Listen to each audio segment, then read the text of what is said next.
സർക്കാരിന്റെ അനാസ്ഥയാണ് കുട്ടമ്പുഴയിലുണ്ടായ കാട്ടാന ആക്രമണത്തിന് കാരണമെന്ന് ഡീൻ കുര്യാക്കോസ് MP. അപകടമുണ്ടാകുമ്പോൾ വാഗ്ദാനം നൽകിയത് നൽകാതെ പോകുന്നതാണ് സർക്കാരിന്റെ നിലപാടെന്നും ഡീൻ മീഡിയ വണ്ണോട് പറഞ്ഞു. ഇതിപ്പോൾ ആ മേഖലയിൽ ഉണ്ടാകുന്ന രണ്ടാമത്തെ അപകടമാണ്. സർക്കാരിൻ്റെ ഭാഗത്തുനിന്ന് കഴിഞ്ഞ അപകടം ഉണ്ടായപ്പോൾ ഫെൻസിങ് അടക്കം നടത്തുമെന്ന് പറഞ്ഞു. പക്ഷേ അത്തരം നടപടികളൊന്നും ഉണ്ടായില്ല. അപ്പോൾ സർക്കാരിൻ്റെ വീഴ്ച ഇതിലുണ്ടായിട്ടുണ്ട്. 100% സർക്കാരിൻ്റെ അനാസ്ഥയാണ്, കെടുകാര്യസ്ഥതയാണ്, അലംഭാവമാണ്. കാരണം ഇത്തരം സംഭവങ്ങൾ ആവർത്തിക്കപ്പെടുന്ന സ്ഥലങ്ങളിൽ കൃത്യമായ ഇടപെടൽ ഉണ്ടാവണമെന്നുള്ളത് ഒരു തുടക്കമല്ല.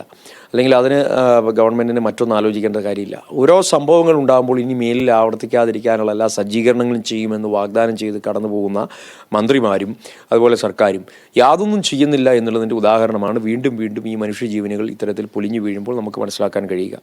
പ്രൊജക്റ്റ് പാസ്സായി ഫണ്ട് അനുവദിച്ച് കിടക്കുകയാണ്, പക്ഷേ ഇതുവരെ അത് കഴിഞ്ഞിട്ടില്ല. അപ്പോൾ സർക്കാരിൻ്റെ വീഴ്ച അവർ തുറന്ന് സമ്മതിക്കണം. ജനങ്ങളുടെ ജീവനും സ്വത്തിനും സംരക്ഷണം നൽകാൻ ബാധ്യതയുള്ളത് കേരള ഗവൺമെൻറ്റാണ്.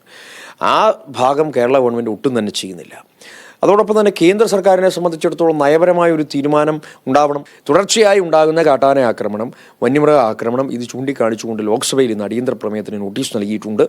തീർച്ചയായും നിയമ ഭേദഗതിയും അതോടൊപ്പം തന്നെ ജാഗ്രതയോടുകൂടിയ സംസ്ഥാന സർക്കാരിൻ്റെ ഇടപെടലും ജനങ്ങളുടെ ജീവനും സ്വത്തും സംരക്ഷിക്കാൻ ഉണ്ടാവണം. അതിശക്തമായ പ്രതിഷേധങ്ങൾ ആ പ്രദേശങ്ങളിൽ നടക്കുന്നുണ്ട്. MP എന്നുള്ള നിലയ്ക്ക് എൻ്റെ ഭാഗത്തു നിന്നുള്ള പൂർണ്ണമായ പിന്തുണയും സഹകരണങ്ങളും നാളിതുവരെ ഉണ്ടായിട്ടുണ്ട്. അത് ഇനിയും തുടരും. പക്ഷേ ഗവൺമെൻറ് ഈ കാര്യത്തിൽ ജാഗ്രതയോടുകൂടിയ ഒരു നടപടി സ്വീകരിക്കാത്തതാണ് ആത്യന്തികമായി ഈ വിഷയം വഷളാക്കിയിട്ടുള്ളത്.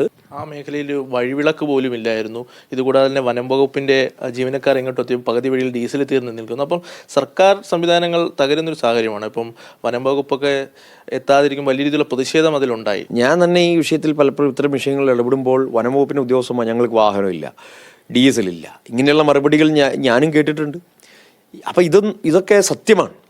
അപ്പോൾ അങ്ങനെ നിഷ്ക്രിയമായി ഇപ്പം ജനങ്ങളുടെ നികുതി പണം ഉപയോഗിച്ച് ശമ്പളം വാങ്ങിച്ച് സുഭിക്ഷമായി കഴിയുന്ന ഉദ്യോഗസ്ഥന്മാർ, അവർക്ക് കുതിരയ്ക്ക് കൊമ്പ് കൊടുത്തതുപോലെയാണ് പലതരത്തിലുമുള്ള നിയമങ്ങൾ ഇപ്പോൾ ഈ നാട്ടിലുള്ളത്.